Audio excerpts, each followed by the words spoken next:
en el que la Iglesia celebra la memoria de San Alejo.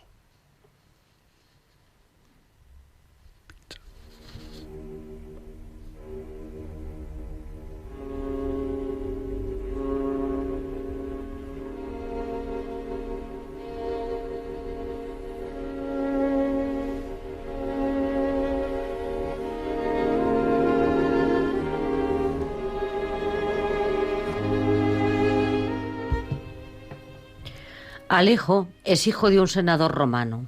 A la edad de 20 años comprendió que su vida rodeada de riquezas era un peligro para su alma. Para servir a Dios en la mayor humildad, emigró a Siria, disfrazado de mendigo.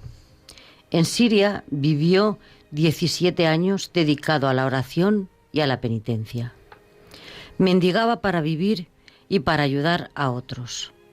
Cuando se descubrió que era hijo de una familia rica de Roma, Alejo temió que le rindieran honores y regresó a Roma a casa de su padre, donde vivió por años de incógnito, como un criado durmiendo debajo de una escalera. Todo lo aceptaba con humildad y lo ofrecía por los pecadores. Ya moribundo, reveló a sus padres que era su hijo y que había escogido vivir de aquella vida por penitencia. Los dos ancianos lo abrazaron llorando y lo ayudaron a bien morir. Cuando el obispo se enteró del caso, mandó exhumar el cadáver, pero no se encontraron más que los andrajos del hombre de Dios y ningún cadáver. La fama del suceso se extendió rápidamente. Imploramos la intercesión de nuestro santo emigrante del día, San Alejo, y de la Santísima Virgen, nuestra Madre, la Señora de esta casa, para que protejan a todos los hermanos que se suben a una patera, con grave riesgo de su vida, para buscar un mundo mejor. Y como acabamos de celebrar nuestra Madre, bajo la advocación del Carmen, lo haremos con la salve marinera que las gentes del mar cantan a su patrona. Y aprovecharemos también para saludar a todas las oyentes que llevan por nombre esta preciosa advocación de la Virgen, Carmen.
Queridos amigos, las migraciones han sido una constante desde que el mundo es mundo. Desde la más remota antigüedad, el ser humano se ha desplazado con frecuencia hacia otras tierras, buscando un presente mejor para afrontar el futuro con mayor seguridad. Las gentes han emigrado para buscar un terreno más próspero o para conseguir una situación de mayor seguridad, porque el emigrante siempre es expulsado o es atraído. El expulsado por peligros ocasionados por otros hombres o por la propia naturaleza, atraído por lugares donde piensa que su vida podría ser más plena. Nuestra historia está llena de estas migraciones, tanto por una causa como por la otra. Nuestra religión está repleta de hechos migrantes. Abraham, Jacob, Moisés, el Antiguo Testamento está repleto de historias de migración. Nuestro Señor Jesucristo fue el primer emigrante del cristianismo. Sus padres tuvieron que llevarlo hasta Egipto para poder salvarlo cuando solo era un bebé de las garras de Herodes. En la más remota antigüedad las gentes podrían emigrar hacia zonas más fértiles, en las que se convertían en sus pobladores, pero hoy esto no es posible. Allí donde migre el ser humano, se encontrará con que otros ocupan el lugar desde hace tiempo. Otros que siempre son diferentes, por lo que se impondrá la necesidad de integrarse con ellos. Será necesario que asuma el modo de vida de las personas que le acogen y su bagaje personal se convertirá en un elemento que, asimismo, enriquecerá a sus acogedores. La integración del emigrante en su nueva tierra es imprescindible para poder desarrollar su vida adecuadamente. El migrante no puede vivir en su destino como vivía en su país de origen. Todos los factores le invitan a cambiar: costumbres, cultura, clima, etc. Es en ese proceso de integración, el migrante se dejará algo de lo que trae para poder adquirir mucho de lo que se encuentra.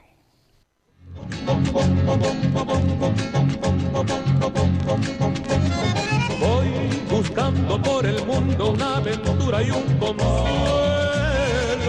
Voy implorando los caminos que mi angustia se termine. Voy gritando, voy pidiendo que un poquito ya de alivio para este mi corazón, para este mi corazón. Voy gritando que el recuerdo de un pasado tan hermoso, que fue llenas de pasiones en noches maravillosas.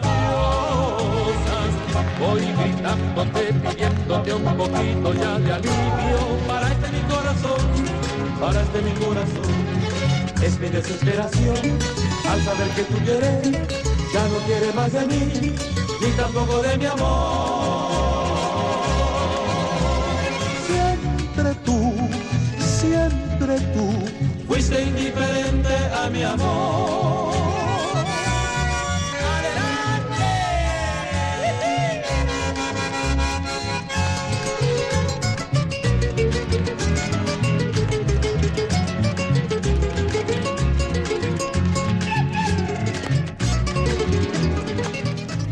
Queridos amigos, están ustedes en Raíces, el programa sobre migraciones que Radio María emite en la tarde de los sábados.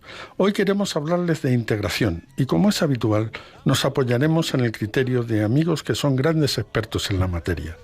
Nuestro primer invitado de hoy es don Vicente Riesgo, presidente de la Academia Española de Bonn. Vicente, buenas tardes y gracias por acompañarnos. Muy buenas tardes, con mucho gusto. Vicente, antes de nada, estamos viendo escenas espeluznantes de lo que está sucediendo en la tierra que te ha acogido, en Alemania. ¿Nos puedes hacer algún comentario sobre si esto te afecta o cómo lo estáis viviendo allí? Pues está además sucediendo en la región en la que yo vivo, en la Renania, una tierra increíblemente acogedora y hospitalaria, con vieja tradición romana ya, lleva 2000 años acogiendo personas procedentes de todos los rincones del mundo, y eso quizás hace especialmente doloroso lo que está pasando. Afortunadamente nosotros no hemos sido afectados, pero a poco más de 5 o 6 kilómetros pues están esas escenas de tragedia que seguramente ustedes están viendo también a través de los medios de comunicación en España. Vicente, para situarnos, háblanos un poco de la Academia Española de Bonn.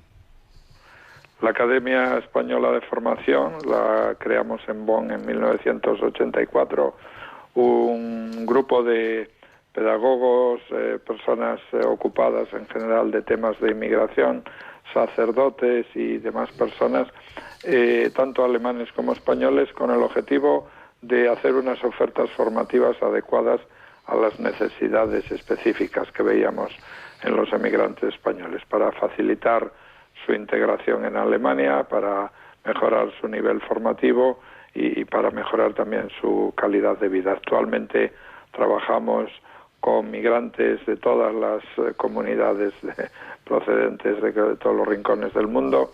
También trabajamos evidentemente con la propia población alemana. Tenemos diversos proyectos y ya no solo lo hacemos en Bonn, sino que tenemos programas y proyectos pues prácticamente por toda Alemania, desde norte a sur. ¿Cómo se afronta la integración de estos inmigrantes con los que trabajáis? Pues nosotros aquí estamos dando mucha importancia al conocimiento del idioma. Precisamente el alemán no resulta idioma particularmente fácil para el que lo aprende ya de adulto, de ahí que hay que poner un acento muy especial en empezar la integración por esa dimensión.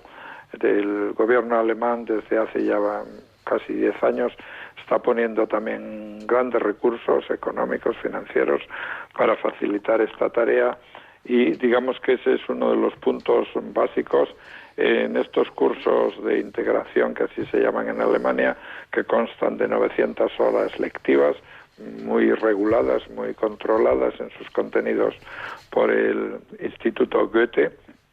Se da no solamente conocimientos lingüísticos, sino que se intenta transmitir pues un poco lo que tú decías antes en la moderación, Ángel, valores que constituyen la sociedad alemana, los principios constitucionales, lo que es importante entender para integrarse aquí. Entonces se pone mucho acento también en valores centrales que no comparten todas las culturas en este momento, como puede ser la igualdad hombre-mujer, el principio democrático, el respeto a la libertad religiosa. Son algunos de los temas centrales que también por voluntad de las autoridades alemanas constituyen parte importante del contenido de los cursos de aprendizaje de alemán. Vicente, en este momento se nos incorpora también al programa un viejo amigo tuyo, don Ramón de Marco, sociólogo, al que saludamos. Ramón, buenas tardes y gracias por salirte de la playa allí en ese Málaga que se está cogiendo y estar con nosotros. Hola, buenas tardes, Ángel. Buenas tardes, Vicente. Ramón. Vicente, en Alemania lo que para España sería la población marroquí, allí son turcos y últimamente sirios. ¿Cómo se produce la integración de estas gentes? O sea, ¿son receptivos, son permeables? Son dos grupos muy diferentes en el tiempo, incluso en la cultura que traen, aunque tengan en común pues la tradición religiosa islámica. Los turcos llegaron, como sabes, en tiempos ya relativamente remotos, podemos decir casi en los años 60, 70, y en el caso de los turcos estamos hablando ya de segundas, terceras y hasta cuartas generaciones, en las cuales pues hay grados de integración muy diferente, pero en contra de lo que se dice con frecuencia, yo me atrevería a afirmar que la población turca en Alemania, justo en estas nuevas generaciones, tiene un grado de integración muy elevado. Incluso se ve en los apellidos, en moderadores de televisiones públicas, en programas importantes en el mundo del arte, del cine, de la ciencia, de la política. El mismo la persona que ha desarrollado, la empresa que ha desarrollado la vacuna que en España se está poniendo con el nombre de Pfizer, en realidad es de la empresa BioNTech de Maguncia, de Alemania, en comparación con Pfizer, que es quien la comercializa. Pues bien, este señor, fundador de esa empresa, es turco, hijo de migrantes turcos. Es decir, que entre los turcos vemos también un grado de integración muy elevado.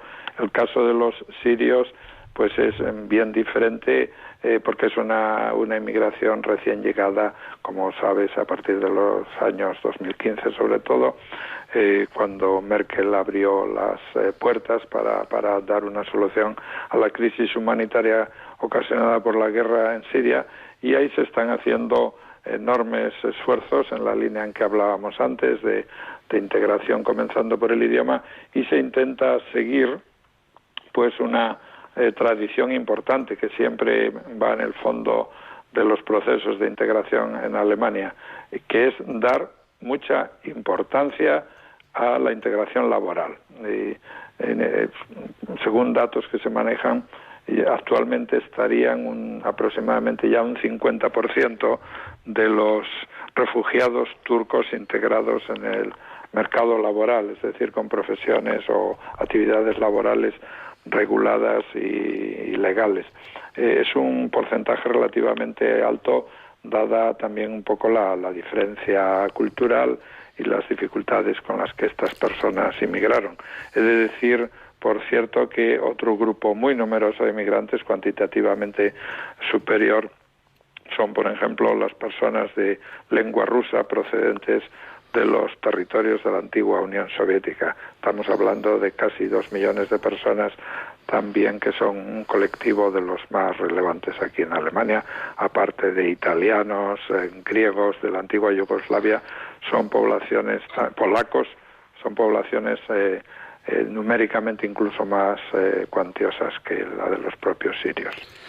Ramón, te quería preguntar, en España es verdad que han venido muy pocos sirios, pero hay una diferencia fundamental con la inmigración marroquí. Los sirios que han venido a España son gente formada, mientras que dentro de la población marroquí pues viene mucha gente con una instrucción básica o incluso muchas veces sin ella. ¿Esto es una tónica dominante en la inmigración siria en toda Europa o hemos tenido la suerte de que nos caigan pocos, pero con estas características? Bueno, ha habido varias olas, quiero decir, de migración siria. En las primeras olas han salido la gente más cualificada, ¿no? Y también hay que decir que cuando se intentó hacer la redistribución a través de la Unión Europea de los sirios, fundamentalmente, como llegaban a otros países europeos, dada también la situación laboral de España, España no le resultaba atractivo. Y incluso los que han venido y han solicitado permiso, solicitado el refugio aquí en el caso de España, muchos de ellos han tratado de salir hacia otros lugares porque eran conscientes también de las dificultades laborales. Sobre todo también la gente que venía preparada. Entonces aquí se han quedado unas minorías. Y en esas primeras horas sí que ha venido muy gente preparada. Y las últimas olas ya ha venido gente también con menos preparación y que iba. Pero en España era un poco como los batallos de elección. Entonces el que venía, pues sí que ya tenía una cierta formación, o el que se ha quedado, y bueno, se ha buscado. Pero cuantitativamente yo creo que no ha sido significativo en el caso de España. Vicente, nos hablabas de otras comunidades como rusos o de países de Europa del Este. A la hora de que en la Academia Española de Bonn afrontáis el proceso formativo para la integración, ¿veis diferencias muy sustanciales dependiendo del origen que tenga la persona? Sí existen, lo que es específico quizás de nuestra experiencia y de nuestro recorrido histórico como comunidad hispanohablante y también como Academia Española de Formación, es que con una metodología adecuada de trabajo de integración, esas diferencias culturales pasan a un segundo término. En concreto, basados en la experiencia y en las metodologías desarrolladas por el trabajo con las asociaciones de padres de familias españoles aquí en Alemania, hemos llevado a cabo y estamos llevando a cabo actualmente también un nuevo gran proyecto de formación de padres, de formación para multiplicadores de padres, en el que lo hacemos conjuntamente, por ejemplo, con la Federación de Padres Turcos y con la Federación de Padres Rusos. Y ahí vemos, ya lo vimos con nuestro primer proyecto modelo en esta línea en el año 2005 al 2008, que trabajando sobre principios universales llegamos a lo que es universal en el ser humano. Es decir, que más allá de las diferencias culturales hay algo en el ser humano, como es el sentimiento de solidaridad, el deseo de que tus hijos salgan adelante, el deseo de construir un futuro mejor para todos, que llega a tener más relevancia que las diferencias y ayuda a integrar las diferencias. En ese sentido, nuestra experiencia pues nos ayuda mucho también a facilitar la integración de otras comunidades, y gran parte de los proyectos y programas que hacemos están muy inspirados en esas experiencias históricas de la migración española que estamos pues aplicando con bastante éxito también actualmente, por ejemplo, a gente que ha venido en estos procesos últimos de refugio, de Siria y de otros países, por ejemplo, del norte de África, de Oriente, etcétera. Eso nos ayuda también a ver que es compatible el promover, por un lado, la propia cultura, la propia tradición. De ahí que también en Alemania se apoya mucho el movimiento autoorganizativo de los inmigrantes, no tanto el apoyo paternalista, individualista, sino más bien un poco el trabajo colectivo, y que esta promoción de lo bueno de la propia tradición es perfectamente compatible, y no solo compatible, sino que promueve a su vez la integración en positivo en la sociedad en la que vivimos y la apertura a otras comunidades. Vicente, 900 horas en estos procesos de integración son muchas horas. ¿Cómo se consigue que la gente se mantenga fiel a esta propuesta? O también te quería preguntar si la tasa de abandono es alta, o si se vincula la existencia en la propuesta con ayudas que desaparecen si no se mantiene uno fiel a ello. Cuéntanos cómo gestionáis todo esto. Sí, va un poco como tú dices. Hay una política de estímulo y de sanción también. Es decir, si un inmigrante que tiene estos cursos los autoriza digamos la oficina de empleo, por decirlo un poco, una estructura un poquito diferente a la de España, pero para que nos entendamos, la oficina de empleo, cuando llega un nuevo inmigrante o un inmigrante que no tiene suficientes conocimientos de alemán, queda en desempleo y busca un nuevo empleo, entonces esa oficina le da un número para poder asistir a un curso de estos. Él puede buscar una de las instituciones, por ejemplo, la academia nuestra, para hacer ese curso de 900 horas, y las ayudas que recibe por estar en desempleo o buscando un empleo dependerán de su participación en este curso. Si la institución que da el curso avisa de que esta persona está faltando de forma regular, hay un número de horas que se pueden faltar con disculpa, pero si la persona falta sin disculpa, viene el principio sancionador, se le reduce la ayuda y en último término podría tener hasta como efecto la expulsión de Alemania. En eso hay unos criterios bastante claros.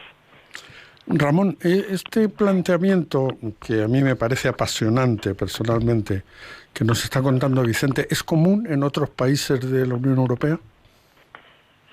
No, yo creo que es no conozco muy bien los del norte, pero también son un poco, hablo a nivel de países nórdicos, donde también está un poco más estructurado todo.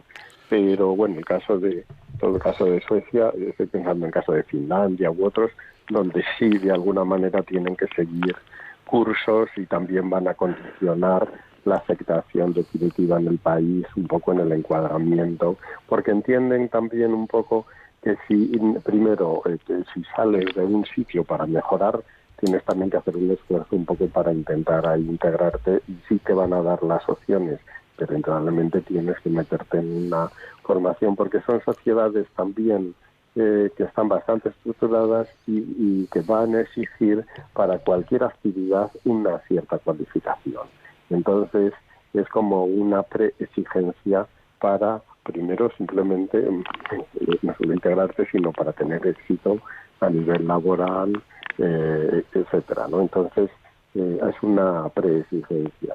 Y entonces ahí sí que un poco son más, o sea, están un poco en esta línea también, ¿no? De premio y también un poco de sanción, un poco que eres tú el que decide sobre tu vida, pero también tienes que asumir las consecuencias de hacer una cosa o de hacer otra. En ese sentido se busca un poco más la coherencia. Pero yo creo que luego en otros países, por decir así, más mediterráneos, yo creo que falta un poco el enfoque. Por ejemplo, en la Hungría en la que resides. La Hungría que resido van a afectar muy pocas minorías. Quiero decir, por ejemplo, estoy pensando en una de las que afectan son los etíopes coptos, por ejemplo, que hay una minoría que está bien integrada y, o sea, pero indudablemente van a afectar muy pocos y va a haber un cierto nivel de exigencia. Pero también hay que decir allí que, por ejemplo, la formación profesional es buena. Es decir, es una formación profesional bastante buena la que te van a aplicar, y luego hay un hándicap, el idioma es bastante difícil. O sea, que decir, el aprendizaje del idioma, que es una exigencia, pues es una barrera, yo diría, peor que el alemán, en el sentido de que es mucho más, un idioma bastante difícil. O sea, que ahí sí que va a tener que hacer un esfuerzo importante. Pero bueno, hablando concretamente del gobierno actual, está una actitud bastante cerrada y de bastante rechazo luego de las solicitudes de asilo que se plantean, van a afectar muy pocas. Pero aquellos que están, luego así que hay una trascendencia, quiero decir, hablo de chinos, por ejemplo, o sea, uno de los métodos indirectos porque se están asentando ahora y poblaciones migrantes, fundamentalmente es que son como inversionistas que luego se traen a la familia y entonces hacen una inversión económica, y con esa inversión económica ya tienes derecho de residencia y estancia. Este es el principal. Entonces sí que ha aumentado mucho, pero hablamos sobre todo de asiáticos, vietnamitas, chinos, ya te digo, y luego, pero de estos otros países general de África, van a ser estos otros grupos, fundamentalmente minorías religiosas que están siendo perseguidas dentro del ámbito de lo que serían las minorías cristianas, donde pueden tener más nivel de aceptación. Vicente, en este proceso de integración del que nos vienes hablando, aparte del idioma, ¿qué otros aspectos, en qué otros aspectos se pone el acento? ¿Se consideran más importantes para que sean asimilados por el inmigrante? Sí, como ya decía antes, un aspecto central que es un hilo conductor en toda la política migratoria en Alemania, pues es la integración en el mundo laboral. Es verdad que la situación de la economía alemana lo demanda, lo exige, lo hace necesario. Hay actualmente, pero lo ha habido tradicionalmente, casi se puede decir, una escasez de mano de obra cualificada, en este momento más que nunca.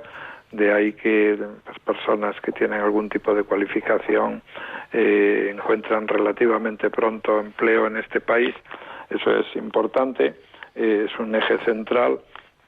Junto a ello está también el reconocer las tradiciones culturales, el apoyo a la autoorganización de las comunidades de origen, siempre que tengan esta dimensión de apertura e integración a la vez. La Cancillería de Merkel durante estos 16 años de su mandato pues si por algo se ha destacado ha sido por eso. Ha trabajado de una forma muy intensa con las diversas organizaciones de inmigrantes, ha dado un gran protagonismo a los propios inmigrantes para que ayuden al gobierno federal a definir las líneas maestras de la política de integración. Hemos estado muy cerca de muchas de las medidas que ha tomado el gobierno durante estos años. Nos han implicado, por ejemplo, mucho en todas las medidas de acogida también de los refugiados de Siria y de otras zonas en conflicto. Esto es una línea importante y se está dando mucha centralidad también, quizás cada vez más, a lo que es pues este principio de exigencia de que los inmigrantes que quieran permanecer de forma a largo plazo en Alemania pues acepten los valores de la Constitución del país, que son un poco los que mencionaba antes. La Constitución alemana empieza de una forma maravillosa, que es en su primer artículo dice: la dignidad de la persona humana es inviolable. Y deduciendo de este principio constitucional una serie de valores, ahí se pone mucho el acento en que se debe exigir a cualquier inmigrante que quiera ser parte de este país y beneficiarse también de las ventajas que ofrece, pues que él aporte lo que pueda y lo haga desde el respeto absoluto a los valores constitutivos de la Constitución alemana.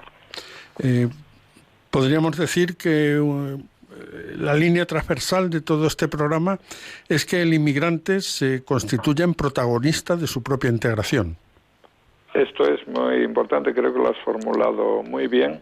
En Alemania llevamos ya pues bastante más de 20 años en que se está haciendo un esfuerzo tremendo por superar los enfoques individualistas, paternalistas de la atención al inmigrante, porque se sabe que eso es, por decirlo de alguna forma, pan para hoy y hambre para mañana.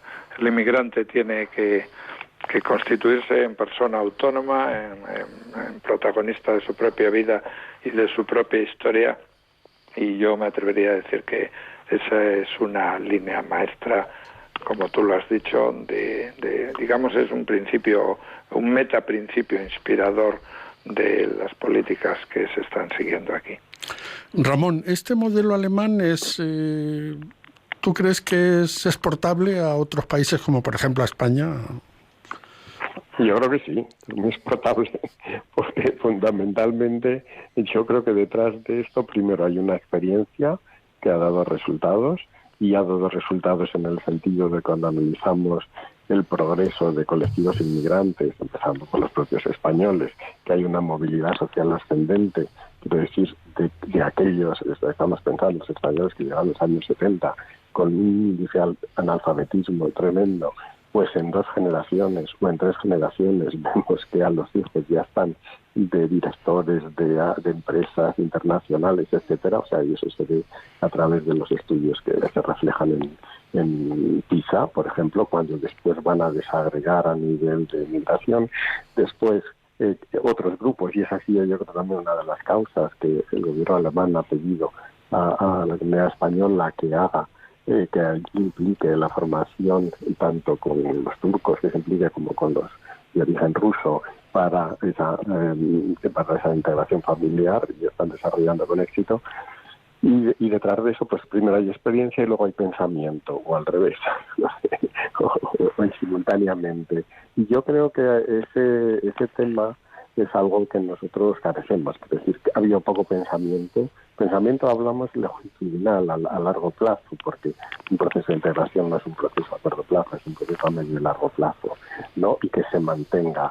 Y luego, que no esté sujeto, que también, que es el caso de la política española, a bandazos en función de que esté en color u otro color político, con lo cual también se interrumpen, o sea, la dificultad de trabajar a medio y largo plazo en nuestro país.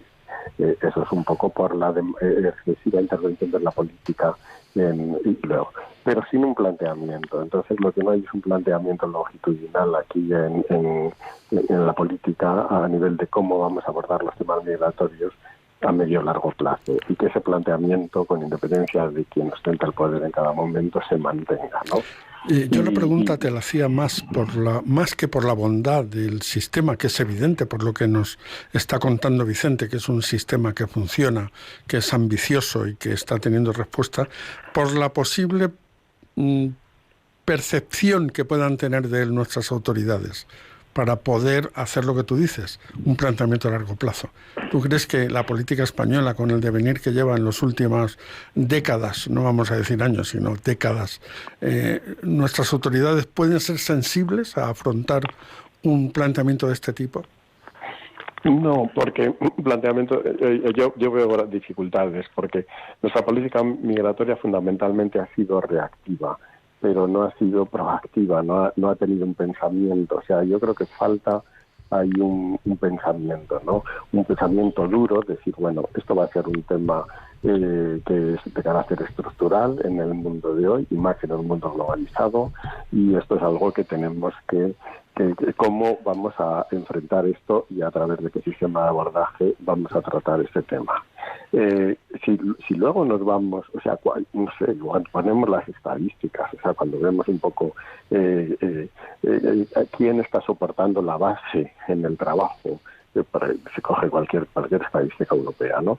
Sectores en que en el personal de limpieza y ayuda doméstica, trabajadores de los servicios personales, de los cuidados personales, de la construcción, obreros de la minería, la industria, el transporte, personal de restauración no cualificado en la agricultura y la pesca, pues ahí en las estadísticas europeas nos vamos a dar cuenta que están todos los ciudadanos fuera de la UE, o sea, donde está toda la migración, están sobrerepresentados, y que, sin embargo, los ciudadanos de la UE, quiero decir, hay toda una serie de sectores que te aparecen, o sea, por ejemplo, cualquiera, la del 2020, ¿no? Por decirte una, donde está descansando sobre esta masa migratoria, o sea, el trabajo de estas personas.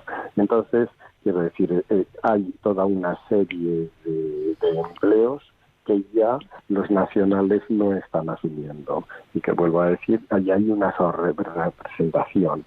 Entonces, quiero decir, está jugando un papel muy importante simplemente para el funcionamiento de la economía de los países.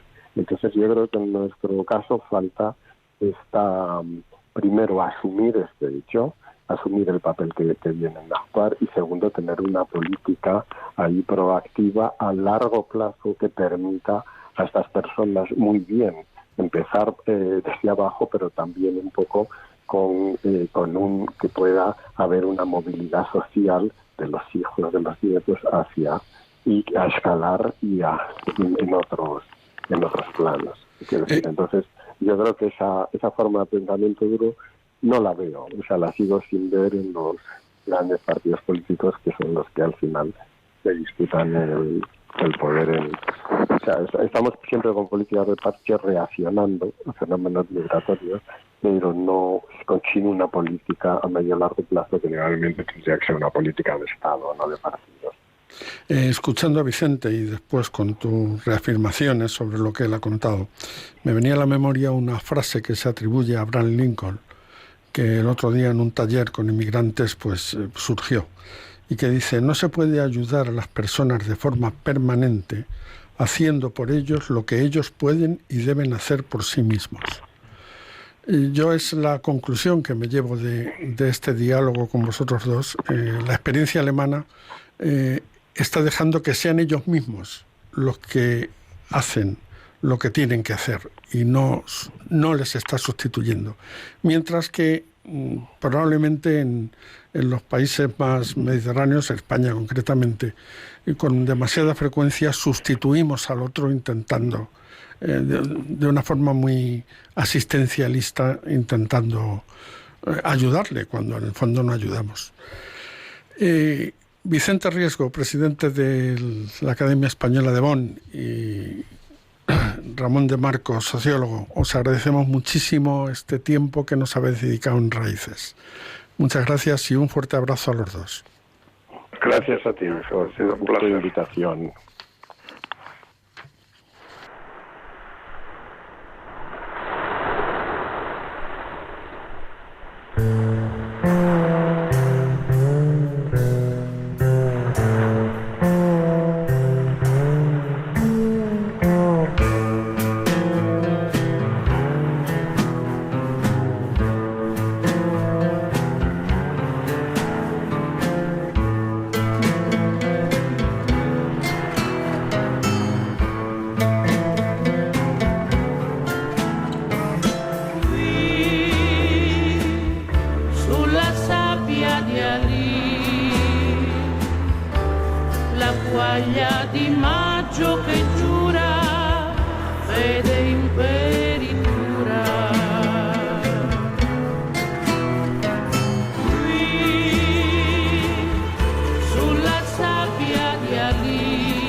antica ferita.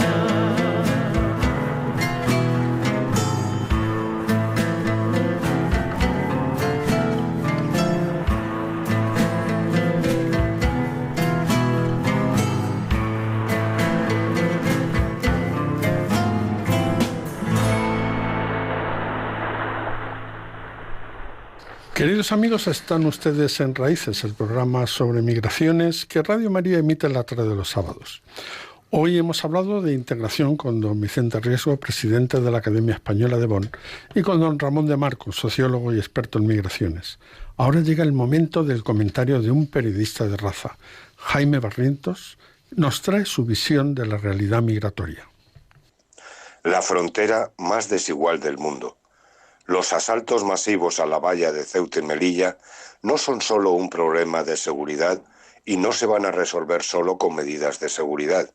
Su causa es muy diferente y también su solución. Simplemente, esas vallas delimitan la frontera más desigual en términos económicos de la Unión Europea. El Producto Interior Bruto per cápita de España multiplica por 15 al de Marruecos, cuando el de Estados Unidos multiplica solo por 6 al de México. Hay pocos países extremadamente ricos con vecinos extremadamente pobres. Dos ejemplos son Arabia Saudí y Yemen, y Corea del Sur con Corea del Norte. Lo habitual es que estos países de gran riqueza sean vecinos de otros en una situación similar. Tampoco los países más pobres suelen estar solos. Lo normal es que tengan frontera con otros que tienen una situación económica parecida. Los emigrantes no saltan la valla porque les parezca fácil, ni porque el régimen migratorio les asegure su permanencia en España. Saltan la valla impulsados por la miseria que dejan atrás. Por eso los intentos no van a parar. Ni los muertos, ni las concertinas, ni la contundencia de los agentes fronterizos les detendrán. Y cuanto mayor sea la diferencia económica que les separa de España, mayor será también el impulso que den para saltar. Desde este punto de vista, lo extraño no son los asaltos a Ceuta y Melilla, sino que la valla todavía se tenga en pie.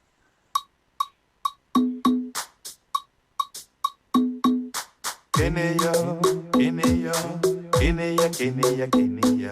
Ogoziwo, Ogoziwo, Ogoziwa Karakamo. Kenya, Kenya, Kenya, Kenya, Kenya. Ogoziwo, Ogoziwo, Ogoziwa Karakamo. Kenya. Since from day one, you are the same God. I never see you change, Lord. Baba, oh, you know the change. Since from day one, you are the same God. Queridos amigos, desde hace unos días los informativos nos vienen ofreciendo imágenes de protestas en Cuba, un país que tiene una tasa de migración altísima, porque en torno a 1/3 de su gente se ha visto obligada a emigrar. El gobierno de Cuba es una dictadura férrea que tiene todos los resortes del poder controlados, pero la situación de carestía se ha hecho tan acuciante que los cubanos han comenzado a perder el miedo y salen a las calles a protestar. Cuba vive en una situación total de falta de lo más esencial. No hay alimentos, no hay fármacos y el COVID está haciendo estragos.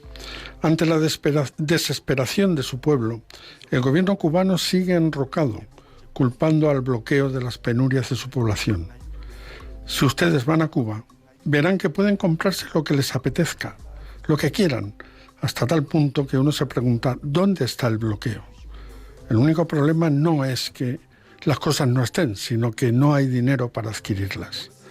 El pueblo está tan desesperado que se ha echado a la calle y las autoridades cubanas responden con lo único que saben hacer, la represión.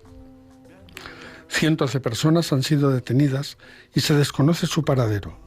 Alguna detención se ha vivido en directo en nuestras televisiones, grabado por el detenido, por supuesto.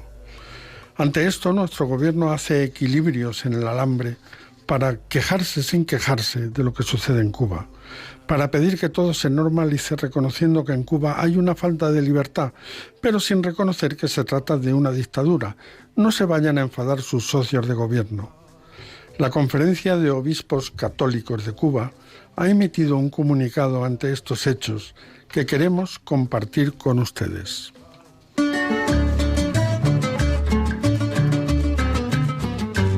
María Cristina me quiere gobernar y yo le sigo la corriente, porque no quiero que diga la gente que María Cristina me quiere gobernar. María Cristina me quiere gobernar y yo le sigo la corriente, porque no quiero que diga la gente que María Cristina me quiere gobernar. Que vamos para la playa, allá voy, y coge la maleta, y la cojo, que tírate en la arena. Dice la nota de la Conferencia Episcopal Cubana, dirigida a todos los cubanos de buena voluntad. Hermanos, no podemos cerrar los ojos o entornar la mirada, como si nada estuviera sucediendo. Ante los acontecimientos que ha vivido nuestro pueblo en el día de ayer, domingo 11 de julio, y que en algunos lugares continúan hoy, donde en medio de las restricciones por el aumento del contagio con el COVID-19, y a pesar de ello salieron a las calles miles de personas en ciudades y pueblos de Cuba, protestando públicamente, expresando su malestar por el deterioro de la situación económica y social que vive nuestro pueblo y que se ha acentuado de manera significativa.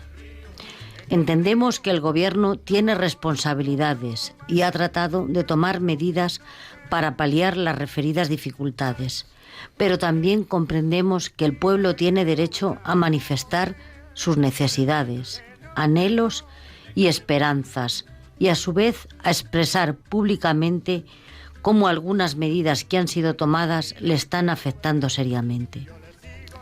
Es necesario que cada persona aporte su creatividad e iniciativa y que cada familia trabaje por su propio bienestar, sabiendo que cuando eso ocurre se está trabajando por el bien de la nación. En estos momentos, como pastores, nos preocupa que las respuestas a esos reclamos sea el inmovilismo que contribuye a dar continuidad a los problemas sin resolverlos. No solo vemos que las situaciones se agravan, sino también que se camina hacia una rigidez y endurecimiento de posiciones que pudieran engendrar respuestas negativas con consecuencias impredecibles que nos dañarían a todos. No se llegará a una solución favorable por imposiciones, ni haciendo un llamado a la confrontación, sino cuando se ejercite la escucha mutua, se busquen acuerdos comunes y se den pasos concretos y tangibles que contribuyan, con el aporte de todos los cubanos sin exclusión, a construir la patria, con todos y para el bien de todos. Esa es la patria que queremos. Nos enseña el Papa Francisco y a su vez las experiencias vividas que las crisis no se superan con el enfrentamiento, sino procurando un entendimiento. Que la violencia engendra violencia, la agresividad de hoy abre heridas y alimenta rencores para mañana, que costará mucho trabajo superar. Por eso invitamos a todos a no incentivar la situación de crisis, sino con serenidad de espíritu y buena voluntad, ejercitar la escucha, la comprensión y la actitud de tolerancia que tenga en cuenta y respete al otro, para juntos buscar caminos de una justa y adecuada solución. A la Virgen de la Caridad, Reina y Madre de todos los cubanos, siempre manantial de reconciliación, pedimos que haga de la nación cubana un hogar de hermanos y hermanas donde prevalezcan las búsquedas de la verdad y el bien común. Y la cojo, Me tírate en la arena, y me tiro, me súbete en el puente, y me subo me tírate en el agua. en el agua. No, no, no, no, María Cristina, que no, que no, que no, que no. ¡Ay! ¿Por qué? María Cristina me quiere gobernar, oye, Me quiere gobernar, que no, que no. me quiere gobernar.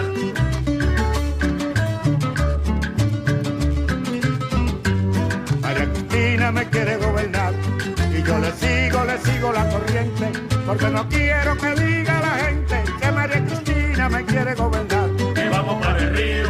Allá voy. Queridos amigos, nuestro programa llega a su fin. Hoy hemos hablado de integración de migrantes y de la situación que se está viviendo en Cuba. Nos despedimos de ustedes hasta dentro de 15 días, que podamos venir a desarrollar una nueva propuesta. Solo nos queda desearles que pasen una feliz quincena y recuerden, quédense con lo mejor, no se conformen con menos, porque lo mejor viene ahora y se llama Buscadores de la Verdad. Quédense con Radio María. Que Dios les bendiga. De una manera estúpida te has burlado de mí.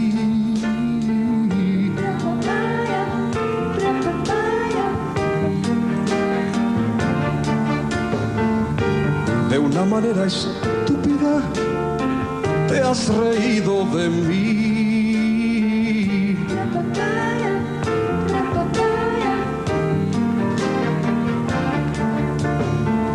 En mi propia cara, ante mis propios ojos, con un amigo del alma, se ve que no te importó nada. Tendría que llorar por ti y me río como un loco. Tendría que llorar por ti y no tengo ni una lágrima. Has tirado nuestro amor por la ventana y me río